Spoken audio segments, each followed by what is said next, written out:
To understand Heraclean, you must understand the Egypt of the 7th and 8th centuries BCE, a civilization in its twilight glory. The pharaohs of the 26th dynasty, the Sate kings, had reunified Egypt after centuries of foreign domination. Pharaoh Samtik I, who reigned from 664 to 610 BCE, had broken Assyrian control and was hungry for trade, gold, and Greek mercenaries. But there was a problem. The Nile Delta, the lifeblood of Egypt, had 7 main mouths emptying into the Mediterranean. The most important was called the Canopic Mouth, the westernmost branch, the gateway closest to the Greek world. Any ship from the Aegean, from Tyre, from Cyprus, sailing south to trade with Egypt, came through this single waterway. Whoever controlled the Canopic Mouth controlled the wealth of an empire. And so the pharaohs built a city precisely there, at the exact point where fresh water met salt water, where the Nile became the sea. They named it Thonis. The Greeks, who would dominate Mediterranean trade for centuries, called it Heraclean after their hero Heracles, who they believed had visited the spot. For nearly 700 years, this single city was Egypt's customs gate. Every amphora of wine, every bronze ingot, every shipment of olive oil that entered Egypt was taxed here. Every ship was searched. Every captain registered his cargo with priest administrators who spoke both Greek and Egyptian. Heraclean was, in modern terms, simultaneously a Wall Street, a port of Singapore, and a religious Vatican, all in one waterlogged metropolis. Herodotus, the father of history, visited Egypt around 450 BCE. He wrote that Heraclean was the place where Paris and Helen of Troy fled after stealing each other from Sparta, taking refuge under the protection of an Egyptian king named Thonis. Whether myth or memory, the story tells us one thing: by the 5th century BCE, this city was already legendary across the Mediterranean. At its peak, between roughly 600 and 300 BCE, Heraclean was something extraordinary. It was not built on solid land. It was built on islands, a Venice of the ancient world, a network of artificial and natural islets connected by canals, wooden bridges, and ferries. Engineers had reinforced the soft delta soil with massive stone foundations and timber piles driven deep into the silt. At the heart of the city stood the great temple of Amun-Jareb, the supreme god in his Heraclean form. This was no provincial shrine.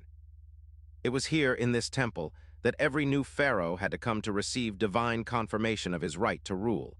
Without the blessing performed inside these walls, no king of Egypt was considered fully legitimate. The economy of Heraclean was staggering.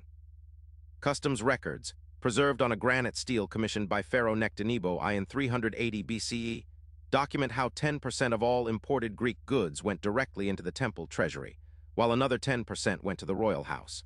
We know this because Frank Gaudio's team found that stele lying face down in the mud in the year 2001. And beside it, an identical stele had been discovered decades earlier at the inland city of Naucratis. 2 pharaonic decrees, identical word for word, except for the city name. That single discovery proved that Thonis and Heraclean were the same place, a mystery historians had argued about for 2 centuries.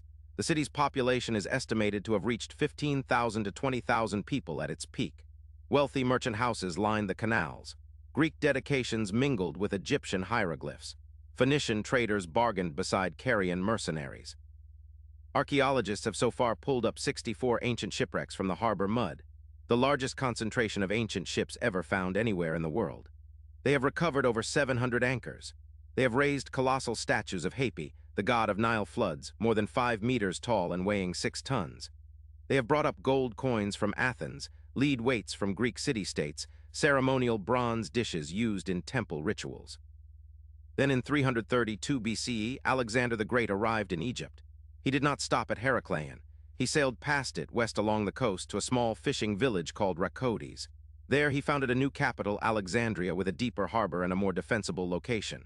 The death warrant of Heraclean was signed that day, though no one yet knew it. Trade slowly shifted. The customs office relocated. The temple priests stayed on, but the gold flowed elsewhere. For another 7 centuries, Heraclean endured as a religious center and secondary port. Under the Ptolemies, under Roman rule, the temple of Amun-Jareb continued to draw pilgrims. Cleopatra herself almost certainly visited. Coins bearing her image have been recovered from the site. The city shrank, but it did not die. And then came the 2nd century AD, and the 3rd, and the 4th, and something began happening that no priest, no architect, no pharaoh had anticipated. The ground beneath the city was sinking.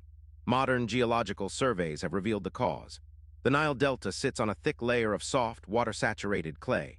Over the centuries, the immense weight of stone temples, paved roads, and massive statues slowly compressed this clay. Combined with the natural subsidence of the delta, which still sinks several millimeters every year, and rising Mediterranean sea levels following the end of the last ice age, the city was being pulled downward. Then earthquakes struck. The eastern Mediterranean is a tectonically active zone. Researchers from the European Institute for Underwater Archaeology have identified evidence of several major seismic events between the 2nd and 8th centuries AD. The sediment beneath Heracleion underwent what geologists call soil liquefaction, when saturated soil, shaken violently, behaves like a liquid. Solid ground turned to slurry, foundations sank, walls collapsed, statues toppled into canals. The final blow likely came in the 8th century AD, sometime around 700 to 800. The precise date is still debated. By then, the city had already been abandoned in stages. A combination of catastrophic earthquakes, tsunamis, and the collapse of the central temple platform sent the remaining structures plunging into the bay. By the end of that century, where temples had stood, only water remained. Where merchant fleets had docked, fishermen now cast nets without knowing what lay below. For 1,200 years, Heracleion vanished from human memory. Medieval Arab geographers vaguely referenced a lost coastal city. European scholars dismissed Herodotus's accounts as Greek fantasy. The city became myth. Then in 1992, a French underwater archaeologist named Frank Gaudio began surveying Aboukir Bay, looking for the lost fleet of Napoleon Bonaparte, which had been destroyed there by the British in 1798. He used a magnetic resonance scanner, military technology, originally designed for finding submarines. The scanner started returning anomalies: stone, metal, patterns, structures. In the year 2000, Gaudio's team dove down through 6.5 kilometers of murky water and 10 meters of sediment, and they found a city. Statues standing upright on the seabed, temple columns, sphinx pairs, bronze ritual instruments still resting where priests had set them down, an entire civilization freeze-framed in mud. The rediscovery of Heracleion has transformed our understanding of ancient Egypt's connection to the Greek world. We always knew there was trade. We did not know there was integration on this scale, that Greeks were paying taxes to Egyptian priests in Egyptian temples a full 3 centuries before Alexander conquered the country. We did not know that Egyptian rituals had Greek attendees, that Hellenic philosophy flowed into Egypt through this single port, that ideas about the soul, the afterlife, and the divine were being exchanged across cultures here long before anyone in Athens or Memphis recorded the meeting. A single inscription discovered at Heracleion changed our timeline for the founding of Alexandria, proving that Egyptian-Greek commerce had been institutionalized centuries earlier than Western historians had assumed. The cosmopolitan world of the Hellenistic age did not start with Alexander the Great. It started in the canals of Heracleion, and there is a warning here, written in the bones of a drowned city. Heracleion was not destroyed by invasion or war. It was destroyed by the ground beneath it, slowly, silently shifting. The Nile Delta today is home to over 60 million people. Alexandria itself, modern Alexandria, the city Alexander built, is sinking at a rate of approximately 3 millimeters per year. The Mediterranean is rising. Within the next century, climate scientists project that significant portions of the Egyptian coastline, including parts of Alexandria, may face the same fate that swallowed Heracleion. The lost city is not just history. It is prophecy. To this day, only about 5% of the Heracleion site has been excavated. Beneath the silt of Aboukir Bay lie temples not yet opened, hieroglyphic inscriptions not yet translated, statues not yet seen by human eyes in over 1,000 years. Every dive season brings new discoveries: gold jewelry, ceremonial knives, the bones of sacrificial animals, papyrus fragments preserved by the very mud that destroyed the city. What waits down there, no one yet knows. CTA 1213 Min. If you find yourself wondering how an entire capital city can simply vanish from human memory, and how many more lost worlds are still waiting to be found beneath our feet and our oceans, then this channel exists for you. We dig into the forgotten empires, the erased histories, the civilizations that mainstream textbooks left in the dust. Subscribe to History Unscripted. Every story we tell is a piece of yourself you never knew you were missing. Hit that bell because the next forgotten capital we uncover might be one your ancestors once walked.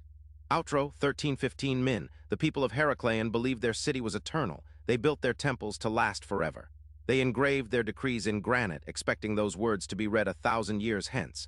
And in a strange, twisting way, they were right. Their stones are being read. Their statues stand again, raised from the seafloor, displayed in museums from Paris to London to Cairo. Their names speak to us across the centuries. But the city itself, the streets they walked, the houses where children laughed, the marketplaces where merchants haggled in 3 languages, those are gone. They were gone the moment everyone who remembered them died. History does not preserve what is permanent, it preserves what is recovered. Civilizations vanish not because they are destroyed, but because they are forgotten. And every story we choose to tell, every name we choose to remember, every ruin we choose to dig up, that is an act of resurrection.